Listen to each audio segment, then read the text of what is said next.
Hey everyone, how's it going? So what am I working on today? Well, nothing really. Today it's been a rainy weekend here, and we had a couple hour break here, and I was like, you know what? I didn't get to cut the grass last weekend. I was like, I better get to cutting it this weekend because it was looking pretty gnarly. So I spent the last 5 hours cutting the grass, and now it's starting to look like it's going to start raining again. So that pretty much got done. Miss Wrenching's been out in the front yard. She has a thing for sunflowers, so she's been planting sunflowers. That should look really nice once that's all done. But what do I actually want to talk to you about right here? A couple of things. Oh, the Camaro right behind me. A couple of people have asked about that, like what's going on with it. And it's on hold momentarily. Not that it's on hold, but I'm not doing anything with the car at the moment. When we had the issue with the termites and that, and they came in and I had to move everything, I had to move all of this stuff. So I started slowly putting everything back where it's supposed to be and organizing and throwing stuff out. I got my toolboxes back where they need to go, sweeping up the floor, just everything in general, getting it ready so I can get this all back together. So hopefully, well, probably not next weekend because I'm not going to be around next weekend, but hopefully in the next couple of weeks I could start on this again. I have ordered some stuff off of eBay because, as you know, these cars came with LS motors starting in 98. This is a 95. I think I may have mentioned it was a 94, but it's actually a 95. So you would think, well, an LS should bolt right up. No, they don't. They don't. The front cradle is completely different. The front steering rack is completely different. There's a lot of differences in these things, and it's just like, it's a pain. So what I did was, in the meantime, I've ordered a few things just so I have them. I ordered these universal LS mounts for like hot rods and stuff like that. I figure I've done engine swaps before. I can make those work. Set everything in place. I'll get it to where it needs to be. I got that. I ordered a set of headers from this eBay stuff, cheap stuff, but they actually look halfway decent. I'll show you those when I actually have the garage straightened out. What else did I order? Oh, I found a set of connecting rods, so I got those. But yeah, just a little bit at a time. I figure, do a little bit at a time, get the parts as I need them, and then when the time comes, I can get everything together. So hopefully in the next, let's see, I'm not going to be around next weekend. I'm probably not the weekend after. So it's going to be about 3 weekends from now before I can get to getting back onto this. But I figure every night, if I can do a little something in a garage here, get it straightened out, that'll move me more towards my end goal. So what do I actually want to talk to you about? What I want to actually talk to you about is my Kia Soul. It just happens that that's the car I want to talk about, but this applies to anything. So there it is. It's the unmarked car. You could never tell it's a Kia Soul because the emblem's missing, right? So what do I want to talk about? Very simple. Let me just put you in a holder there. When I bought this car almost 2 years ago, I bought it from a customer of mine. And I went over their house to do like a road service or something. I don't remember the reason for going over the house, but I went over the house and I happened to see this thing sitting in the driveway off to the side. It had flat tires, it was filthy. But I looked at it, I was like, it's really not in bad shape. So I asked them, I said, what's the story with the Kia? And they said, oh, it blew the engine. So we didn't know what to do with it, so we just brought it back here. It's been sitting. Okay. You want to sell it? So we worked out a deal and I wound up buying it. So now I had it for, I think, close to 8 months before I found a vehicle at an auction that was a rollover. Only had 68,000 miles on it. So I won the auction for that car, got the car, parted it out, and I was able to take the engine and transmission and stick in this car. I actually have the dashboard from that car and a few other pieces. So I did all of that, and the car got it up and running, and I just finally put it on the road 2 weeks ago. And I've been driving it, and it runs great. It really does. Very happy with it. It pretty much has all the options except the sunroof, and I don't like sunroofs anyway. So everything on it works. Everything's good. AC's cold. The heat's hot. It cruises fine. Gets about 28, 29 miles to the gallon, something thereabouts. So that's okay. That's pretty good. Now here's the thing. The gasoline that was in this car, or the fuel in the tank rather, is about 3 years old. So I drove this thing out for a little over a week till I finally got the tank empty. And I went down to the local gas station and I filled it up. And I added one of these. Chevron Techron.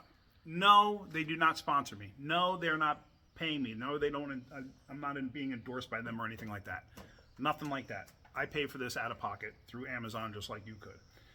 This is the only stuff I know that actually works. It's been around for years and years and years and years and years. As long as I've been a mechanic, that stuff has been around. They hardly ever advertise. They don't need to. Their stuff actually works. It's not a gimmick like other stuff. I've actually seen on the old school GMs that had the poppet fuel injection, the old Vortec motors, like the 4.3s and the 5.0s and the 5.7s. Those had those poppets. Spider injectors, they also refer to them as. That big central weird fuel injection setup. Those things had to run on like 60 psi or a minimum of 58 psi or whatever it is for the poppet to actually blow open. And I have actually seen those vehicles with like a wobbly idle. It wasn't smooth. Never said a misfire, but it wasn't smooth. I've seen this stuff added to a fuel tank. Now this only treats, one of these bottles only treats 12 gallons. These are 12 ounces. You could buy bigger ones, but I only bought these. So you got to remember, one of those treats 12 gallons. So if you have a 24-gallon tank, you got to add 2 of them. And I've actually seen those being used over, say, 2 times, 2 fill-ups, and it smoothed the engine out. The engine was now running smooth again and got better gas mileage because those poppets weren't all sticky and gummed up, because that was the problem with those. They would get sticky and gummed up. Now, this Kia, it runs fine, but it does have a little bit of a idle. Just a little bit, not bad. Most people may not even notice it. I notice it. It's not idling the way it should be, but it's not bad. And it's definitely not setting a check engine light or anything like that.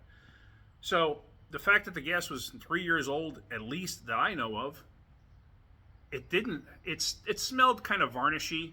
Like if you ever opened up an old motorboat engine that's been sitting for a while and you get that nasty smell out of the gas tank, that's kind of what this thing had, but just lightly. It wasn't horrendous.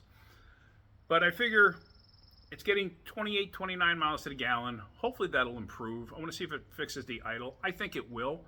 Like I said, the idle wasn't anything absolutely horrendous, but I think this will straighten it out. Like I said, really the only stuff that works. And you know me, I am not a big proponent of any of those fix-all, mechanics in a can, the snake oil in a can type stuff. I'm never a big proponent of it. You have stuff for transmissions, doesn't work. You have stuff for engines, doesn't work. The fuel injection clean and stuff, yeah, it works. This stuff I do know works. I've seen it around, like I said, since I first started in this business back in, when did I really start? Late 70s? So I didn't really become professional till early 80s. Ooh, am I dating myself? But anyway, there's only a few real things that I think should be done as far as maintenance on your vehicle. Yes, change your oil. That's number one. Change it often and use a good quality oil. Make sure whoever you're bringing it to, if you're bringing it to a discount place, that, I just had a lady come in and she was saying how the place that she uses only charges her $40 for an oil change. How is that even possible? Your car is supposed to take synthetic oil in 6 quarts. 6 quarts of synthetic oil and your canister filter, you're over $50 just in parts. How can this place be doing your oil change for $40? Something is not adding up. So, do your oil change often. Use the right oil, the correct filter. All of those gimmicky mucus oil treatments and stuff like that, and mucus transmission fluid, anti-sputter stuff, it's all junk. It doesn't work. If you want anything that's actually going to really clean your motor out, I've said it before, old school transmission fluid. That's all you need. Old school Type F. I don't have any here to show you. Pretend I have a quart in my hand. Old school Type F, like this one. That's what you want to use. That stuff actually works. I've run a Cadillac Escalade 6-liter that had sticking rings. It had low compression on a couple of cylinders, and I did a leak down test, and it turned out it was the rings. So I did add automatic transmission fluid to each of the cylinders, let it sit. Then I changed the oil, and I used straight up ATF, ran it for 1,000 miles. The rings unstuck. So old school ATF type F, it will unstick rings, it will quiet down lifters, it won't fix damage, just gummed up stuff. If you got a car that's been neglected on oil changes, like my Ram was, and I did that, I used automatic transmission fluid in it, and I even cut the filter open, and you saw it was full of junk on that very first oil change. I let it go for about 2,500 miles or 2,000 miles, whatever it was. And it was full of junk because the automatic transmission fluid was helping to break that stuff down and get it stuck up in the filter. So, and I did that a couple of times, but I think I only showed it once. But yeah, so that's all. I just wanted to show you that, and I'm getting a little long-winded here. So, but it looks like it's about to start pouring again. So that's about it. All right, guys. Hopefully you're getting something out of my videos. If you are, hit that like button. If you could, please subscribe. All right, have a great day. Keep wrenching. Gigi's hearing something, so she's starting to bark. All right, have a great day. Keep wrenching.